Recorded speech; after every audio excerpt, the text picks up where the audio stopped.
मोदी जी ने एक अड़ंगा अपना लिया है कि वोट मांगते हैं सीता के पति के नाम पर, काम करते हैं नीता के पति के लिए। अरे किसान ही तो है जो चींटी से लेकर के हाथी तक का पेट भरता है।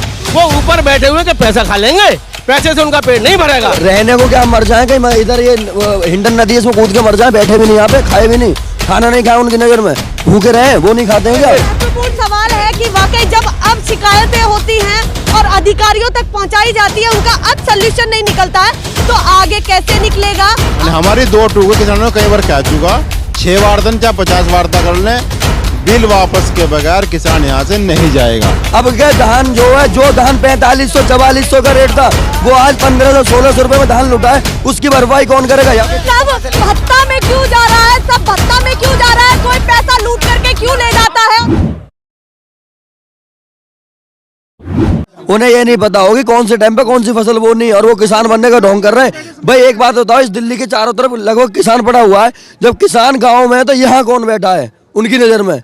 उन्हें सोचना चाहिए। वहाँ तो सभा करा रहे हैं, क्या नरेंद्र मोदी के पास जी के पास इतना भी समय नहीं है किसानों से एक बार आके वार्ता करें कि क्यों बैठे हो तुम? सभाएं कर रहे हैं, सभाएं गाँव में क्यों करा रहे हो?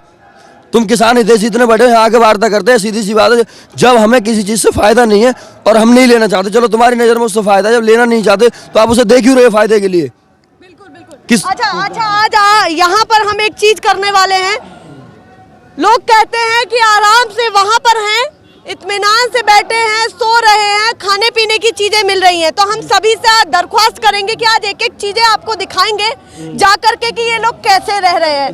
क्योंकि रहने को क्या हम मर जाए कहीं, इधर ये हिंडन नदी है इसमें कूद के मर जाए, बैठे भी नहीं यहाँ पे, खाए भी नहीं, खाना नहीं खाया उनकी नजर में, भूखे रहे, वो नहीं खाते हैं क्या? नहीं वो नहीं, हमें अपना खा रहे हैं, वो के खाने को थोड़ी दे रहा हमें, हम उसको दे रहे हैं। सरकार को खाने को हम दे रहे हैं, किसान अपना खा रहा है।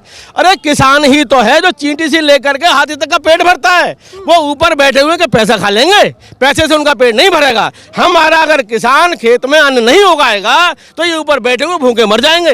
किसान के पास इतना दम है कि अपनी खड़ी फसल में आग लगा सकता है, खड़ी फसल को जोत सकता है, लेकिन उनके पास कोई हिम्मत नहीं है इस तरह की। वो तो ऊपर बैठे हुए केवल कलम चलाना जानते हैं, हम लोगों ऊपर शासन करना जानते हैं, हम लोगों ने उनको बनाया है। जब उस समय इनका जो रवैया हिटलर शाही का है, जिस मतलब ये बताओ, इस बिल में कॉन्ट्रैक्ट फार्मिंग जब नहीं चाह रहे क्यों दे रहे हो आप? खेती हम खुद करना चाहते हैं, किसान है हम, कॉन्ट्रैक्ट फार्मिंग क्यों लेकर आ रहे हो आप? हिटलर जैसे उस अंग्रेजों के आपके लिए दाम तय कर दिया जाएगा नहीं, दाम कंपनी के थ्रू। ये एक बात बताओ, जब ये जियो की सिम आई थी, सुनो आप ये बताओ, सभी को पता है कि जब ये जियो की सिम आई थी तो इसने लगभग 1 साल के लिए सब कुछ फ्री दिया था। आज सबसे ज्यादा महंगा जियो का है रिचार्ज जो है। तो ये मंडी खत्म करने के लिए और अपनी जड़ों पकड़ बनाने के लिए ये कुछ टाइम के लिए महंगा दाम दे सकता है, उसके बाद नहीं दिया तो क्या होगा? हम इनका क्या कर सकते हैं? इन्होंने कोर्ट जाने का रास्ता बंद कर दिया। डीएम और एसडीएम फैसला करेंगे हमारा किसानों का, जब कंपनियों के जखड़ मतलब जड़ मजबूत हो जाएगी, जब एसडीएम डीएम हमारा क्या कर देंगे, जब तो उन्हीं के हो जाएंगे। महत्वपूर्ण सवाल है कि वाकई जब अब शिकायतें होती हैं और अधिकारियों तक पहुंचाई जाती है, उनका अब सोल्यूशन नहीं निकलता है तो आगे कैसे निकलेगा? आप किस तरीके से ये अप्रूवल देख रहे हैं? कैसे आप एग्रीमेंट ये तय करेंगे कि वाकई किसानों की फसल सुरक्षित रहेगी, उनको उनके दाम मिलेंगे, कंपनियां भागेंगी नहीं, या उनके पास कोई भी धोखा नहीं होगा उनके साथ? गारंटी कौन देगा? 3 साल तक हो सकता है, 2-3 साल तक ये अच्छे रेट दे दें। जैसा जियो का इसने पहले फ्री भी सिम, मोबाइल भी फ्री बनते थे और सिम भी फ्री बनते, और अब 349 से कम नहीं है। और ये जो है, ये जो मोदी जी महाराज जी हैं, ये अंबानी अडानी के इसने BSNL बेच दी, वो तो सरकारी होती, BSNL बेच दी, इसने रेल बेच दी। अभी बड़ी खबर आई है कि 29 दिसंबर को आपके लिए बैठक होने वाली है, क्या कहते हैं? अरे इतना 10 बैठक खत्म कर दी, अब तो सुनो, नहीं होने वाला। बैठक तो ये केवल दिखावे के लिए कर रहे हैं कि हम किसानों के प्रति इतने हितैषी हैं, केवल करना कुछ नहीं। हमारा करना, बैठक क्यों कर रहे हैं? हम जब सीधा कह दिया, हमने 3 कृषि कानून जो बिल लेके आए हैं उसको सीधा वापस कर दो, MSP पे हमें गारंटी दे दीजिए। भाई हमने इनसे 10 बार कह दिया, यस या नो में आंसर दे दो, भाई बिल वापसी करो, सीधी सी बात है। MSP पे हमारी गारंटी खरीद करो। अब क्या धान जो है, जो धान 4500 4400 का रेट था, वो आज 1500-1600 रुपए में धान लुटा है, उसकी भरपाई कौन करेगा? या तो सरकार भरपाई करे या फिर हमें MSP पे गारंटी दे। मोदी जी ने एक अड़ंगा अपना लिया है कि वोट मांगते हैं सीता के पति के नाम पर, काम करते हैं नीता के पति के लिए। ये सीता के पति के नाम पर इन्होंने वोट मांगा और मांगते हैं। और काम करते हैं नीता के पति के नाम पे। क्या वाकई बिजनेसमैन हावी हो रहे हैं इस समय बिल्कुल हावी है, बिल्कुल। एक बात बताओ, कॉन्ट्रैक्ट फार्मिंग है, कॉन्ट्रैक्ट इन्होंने कहा था 14 दिन में गन्ना भुगतान करेंगे, भाई क्यों नहीं करा? किसान हितैषी थे, स्वामीनाथन आयोग सरकार में आने से पहले उन्होंने वादा किया था कि स्वामीनाथन आयोग रिपोर्ट जो उसे लागू करेंगे, क्यों नहीं करी तुमने?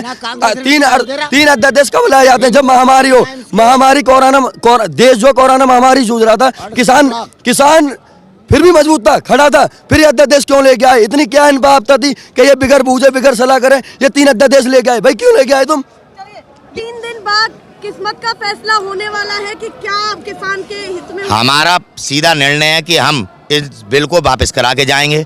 किसान के पास विकल्प नहीं है, हम अपने घर कह के आए हैं बिल वापस कराएंगे या हम यहाँ पे शहीद हो जाएंगे। सरकार के पास विकल्प है कि वो इस बिल को वापस ले सकती है और ऐसा इतिहास में कई सरकारों में हुआ है। अब सरकार को तय करना है कि 29 तारीख को सरकार क्या करती है। हमारी तरफ बिल वापस करवाए बिना नहीं जाएगा। नो सरकार संशोधन की बात आई तो क्या करेंगे? फिर तो हम पहले भी भगत सिंह जैसे खड़े थे और आज भी खड़े रहेंगे, फांसी के फंदों पे झूल जाएंगे, पर ये बिल वापस ही होंगे। लेकिन इस बिल में संशोधन नहीं होगा किसी भी जगह, क्योंकि ये हमारा देश है, इस देश के हम नागरिक हैं। हमने इस देश को बचाया है आज तक, अंबानी और अडानियों ने नहीं बचाया देश को। आज की डेट में जो जीडीपी बची है किसानों की वजह से ही बची हुई है। पर जिस तरीके से इतनी सारी बैठक हुई वो सब बेनतीजा थी। क्या लग रहा है कि जो बैठक होने वाली है 29 दिसंबर को, क्या वाकई इसमें कुछ एक बड़ा फैसला निकल के आने वाला है? देखो फैसला कुछ नहीं आने वाला, कुछ नहीं आने वाला। मैं देखिए, सरकार की पॉलिसी क्या है? सरकार की पॉलिसी है कि खाली बातचीत के लिए बुलाओ और मीडिया को दिखाओ और समझौता, इस पर कुछ नहीं होने का। क्योंकि हमारा स्टैंड क्या है? हमारा स्टैंड ये है बिल वापस हो। हमने बोल दिया आपको बातचीत की जरूरत ही नहीं है बातचीत करने की। आप सुबह जो है पार्लियामेंट में मीटिंग बुलाओ और उसको कैंसिल कराओ, उसके बाद बातचीत कराओगे अच्छे से। बिल बनाने के लिए सारी किसान यूनियन को इकट्ठा करो और उनसे सलाह लो और बिल बनाओ। तो फिर बैठक करा क्यों रहे हैं? उसका भी तो एक रीजन है। वो खाली वो देखो, अंतर्राष्ट्रीय स्तर पर देश को दिखाना चाह रहे हैं कि हम किसान के प्रति कितने सचेत हैं। हम बार बार मनाना चाह रहे हैं, एक दिखावटे मामला चल रहा है। और हमारी 2 टूके किसानों ने कई बार कह चुका, 6 वार्ता चाहे 50 वार्ता कर लें, बिल वापस के बगैर किसान यहाँ से नहीं जाएगा। हाँ बोले, क्या बोले? ये अगर सरकार चाहती तो आज 31 दिन हो गए इस किसान के लिए सर्दी में यहाँ पड़े हुए। किसान के घर पर भी काम है, गन्ना का काम चल रहा है, बुवाई का काम चल रहा है। कोई भी सरकार का नुमाइंदा यहाँ किसानों को देखने नहीं आया। वो अपनी सरकार बनाने में लगे हुए, बंगाल जा रहे हैं और यहाँ को नहीं देख सकते हैं। दिल्ली के नजदीक इतने किसान, लाखों किसान पड़ा हुआ है, कम से कम सर्दी में उन्हें देखना चाहिए, क्योंकि इस किसान ने उनको बनाया है। जब इन्होंने 3 ये कृषि अध्यादेश लेके आए तो उस समय किसी भी किसान संगठन से राय नहीं ली थी। हमारा कहना यह है कि तीनों कृषि कानून बिल वापस हों और एमएसपी पर गारंटी से लिखित में दें। दूसरा, नया जब कानून लेके आएंगे उस समय सरकार के संगठन से हमारे नुमाइंदे बैठे होंगे, उस समय बिल पास होना चाहिए। नहीं तो यह मतलब फिर ये, अगर आप इसमें गलती नहीं मानते तो आप उस पर संशोधन करने के लिए क्यों एग्री हो रहे हैं? भाई आपने जब उसमें गलती मानी है तभी तो उसमें संशोधन करने को एग्री हो रहे हैं। हम उसको संशोधन चाहते ही नहीं। क्यों आप हमारी मतलब गिनाते हैं हमको क्यों अच्छाइयाँ गिनाते हैं जब हमको वो अच्छाइयाँ चाहिए ही नहीं? जब आपको ये बताइए पराठा खाना ही नहीं है, हम आपको पराठा देंगे तो आपका पेट खराब हो जाएगा। तो क्या वाकई 29 दिसंबर को फिर समझाया जाएगा या लग रहा है कि कानून वापस ले लिया जाएगा? बिल्कुल, उनका काम तो यही है कि गुमराह करने का। ये वो सरकार चाह रही है इस आंदोलन को विफल किया जाए किसी ना किसी तरह से। मतलब हम, लेकिन किसान इस तरह से होने नहीं देगा। किसानों को जब घर से किसान निकल रहे हैं तो शासन प्रशासन उनको घर पर रोक रहा है। तो हमारे किसानों में बहुत बड़ा आक्रोश है इस चीज़ को लेकर के, क्योंकि दिल्ली आने से रोका है। दिल्ली किसी के बाप की है क्या? दिल्ली भी तो हम लोगों की ही बनाई हुई सरकार है।